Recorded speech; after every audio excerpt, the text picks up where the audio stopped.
Now, George, how you doing? I'm There he good. I'm is. good. Is that a White Claw or a Celsius on your desk? This is a Celsius.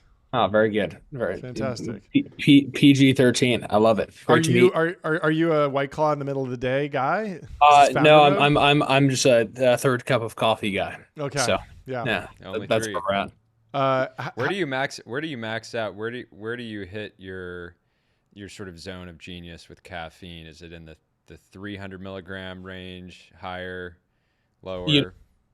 I think the unfortunate thing with caffeine is I'm probably like half a cup of coffee and then it's just less productive. Hmm. Wow. I think it actually just distracts you slightly. You need to be Wait, like so you gotta just go. So you Yeah. go for three because Microdoser. you're just so good at what you do that you got to make it a little bit harder to have fun. Is I, that it? it's when you're jet lagged or delayed, then you've got to kind of discount or Sure. you need Yeah. to rely on Lucy or Yeah. all the different John Coogan things. But Yeah. for Fantastic. today we're on 3 cups of coffee. Okay. Oh, you're on 3 cups of coffee. Is that because you're diving into the JFK files? Can you break us down? I What have you found so far? Take us through the story. that is actually why I am on 3 cups of coffee. I was up late responding to different conspirators on the internet. But I yeah, love last it. night, as many folks know, there was a dump of 80,000 formerly unreleased pages with no redactions to the JFK files for the Trump presidency. And obviously, no one has time to read through 80K pages of like scribbles and scratch and a bunch of scanned documents from the 70s. And we uploaded them to our system that usually looks at virtual data rooms and a bunch of financial and legal documents, and instead just toss them all in there and like instantaneously had access to an AI that could look over them. Um, a lot of interesting things that came up, some of which I can talk about on this podcast or I guess live show, and some of which I'm probably less keen on. Sure. There's definitely like a variety of different mentions of multiple shooters. Hmm. There were a few different mentions that people thought were of UFOs, but in reality, it was OCR getting stuff wrong. So there's nothing too interesting on UFOs. But then there's also, and I'm trying to pull back into some of the old questions that I was being asked. A variety of different mentions of folks like, I believe, J. Garrett Underhill, Hmm.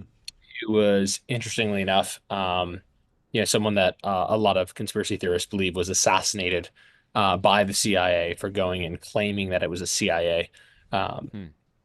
inside job. The A very interesting piece of the entire you know, dump is that you might like if you were to guess who are the most mentioned people, you might guess that it's like Lee Harvey Oswald and JFK and a variety of other people.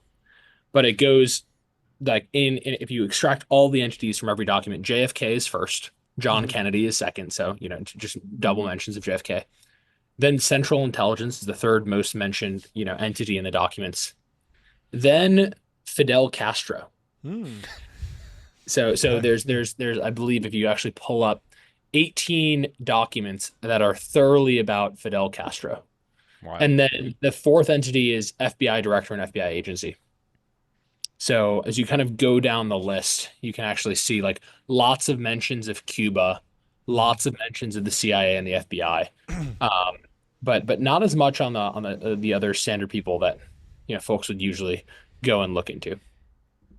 A lot How, of do you documents also mentioned Martin Luther King Jr. Hmm. do you So think applications of your guys' tech and more broadly some of these models can help us just get a better understanding of history, right? For every big story like the JFK assassination, there's just like this incredible amount of evidence, some of which is real, some of which is not. They're all from different sources, and it's almost if you have one human that sort of dedicates their life to the topic, they can sort of figure out the truth behind it. Is it possible that this is obviously not what what Hevia you guys are working on, right? You're sort of focused on the enterprise, but do you see a world where we just get a better understanding of these sort of major historical events by kind of hacker historians leveraging, what you guys are doing here with the chat with the JFK files product? Yeah, I think that ultimately a lot of history is subjective, and the history books are written in a way that like presents always one side of the story. And as you see a shift away from what I would call like syntheses, right, like history books, towards people using first party knowledge and then orchestrating effectively an AI over whatever they'd like or whatever question they'd like, you'll actually start to see people change. And the way that they work and the way that they understand history, the way they understand historical events change. And just like social media allows you to basically validate your own beliefs, I actually think AI can be used as a tool to present like any side of an argument, whether good or bad. And that just means that there's less maybe social control that traditional media and news outlets and publishers of books would have over like the cultural zeitgeist and how people refer to historical events. Do you think there's, I mean, now that people are so aware of documents will be embedded in LLM systems, and this is how these large troves are processed, there's some sort of metagaming going on where, if I wanted to implicate you in the JFK files, I could have released 80,000 files from JFK and then added another 200,000 files just about George. And all of a sudden it's going to look, people are going to say, oh, well, why is George mentioned so much? And, they don't really realize that these are completely unrelated, but by contextualizing them as like one block, all of a sudden I'm kind of like data poisoning it. Do you think that's going to happen in the future? Yeah. So interestingly, if you look at things like RAG models, so Yep. traditional like retrieval augmented generation, and you ask questions like, who are the people mentioned? You can data poison it.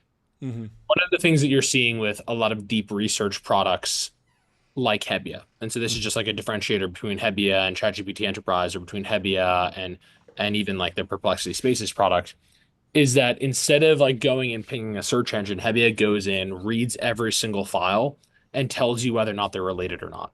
So it's not search engine, it's more infinite effective context window. So the AI can process a lot more information. And using that, it's better about, having slightly less bias, or like having the data skewed in like in a way that a search engine might.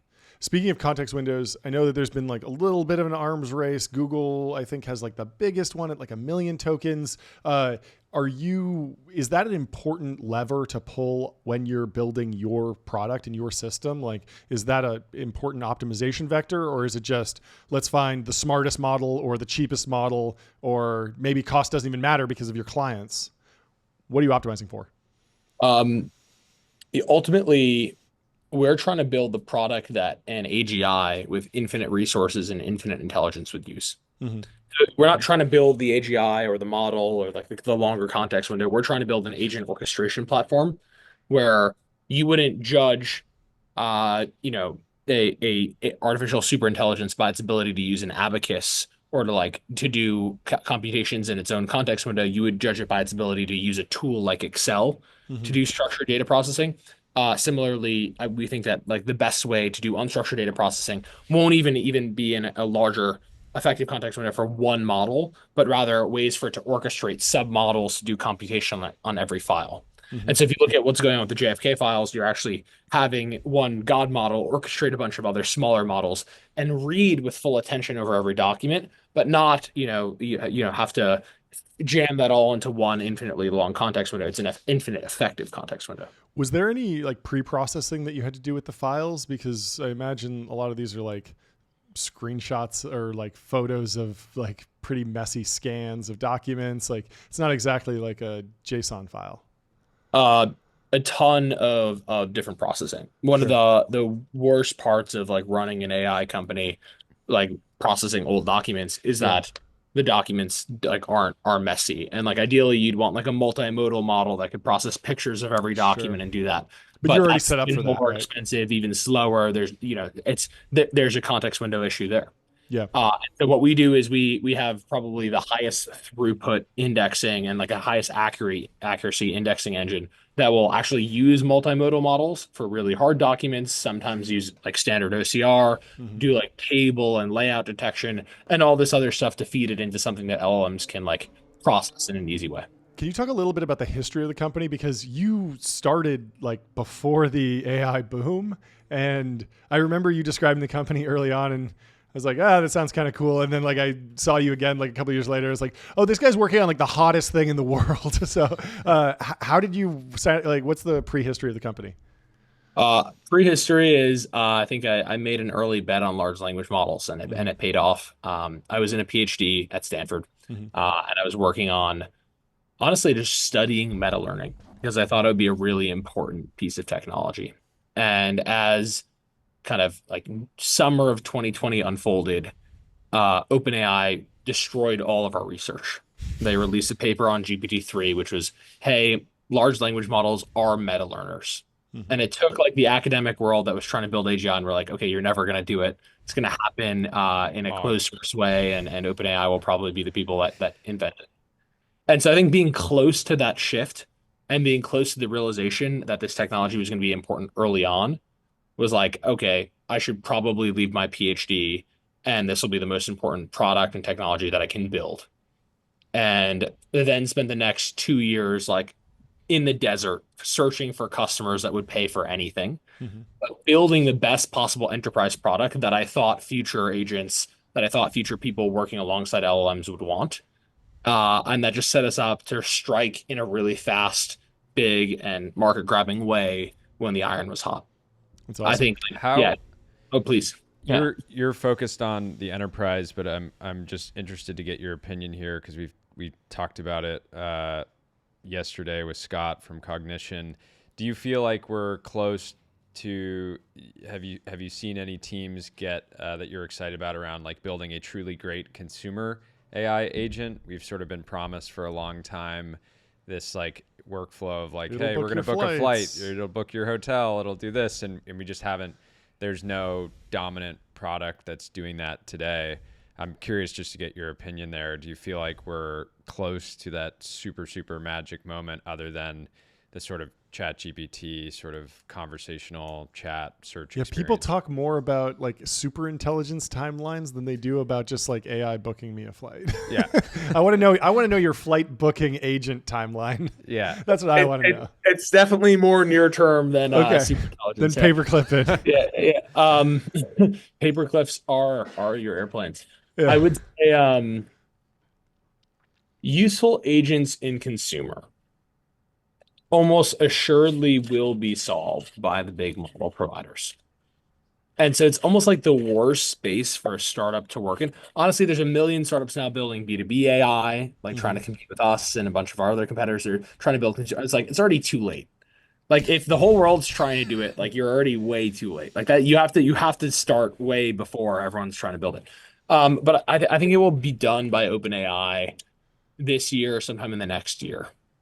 I don't think it's going to be a startup that does it. And I think it's just not because it requires partnerships. It requires like Yeah. honestly API handshakes between agents and APIs of external providers like Delta and United and I think that'll be a problem that requires a large language model scale company a Yeah. training scale company to develop. Yeah, I think that's a good point. We have the anti-bot industrial complex that's just Mhm. like preventing bots everywhere. And so if you're trying to build a consumer AI agent that's just a rebranded bot, it's very hard to do unless you're OpenAI and you can go to DoorDash and say, look, like, let's do this deal. Our users want this. We're going to be able to drive, a very meaningful amount of traffic. So Well, can you give us an update on kind of where the company is, where people can find you, and just kind of wrap it up because we've got to move on to the next guy. Absolutely. The company is Hebbia AI. You could just search Hebbia on Google and click on one of our paid ads to drive up our customer acquisition cost. and it's Hebbia.com now, I noticed. You got the Yeah. .com. We Let's got go. Very bullish. so there was someone squatting on that for like the longest period of time, and I was like, they know exactly who I am. They're just going to charge me a Yeah. crazy amount of money for it. But Yeah, you can find us on Hebia AI or Hebia.com, and I'm George Savolka on Twitter at gsavolka. And we should be releasing as the Trump administration releases more files, a variety of other interesting like AI deep dives. So That's amazing. give it a follow, and big fan Yeah. of this show. Thanks for having Thanks me for on. calling in. Yeah, it's a fantastic way to just demonstrate the power of the product, and thank you for your public service. Appreciate it. Thanks, Talk guys. soon. Bye.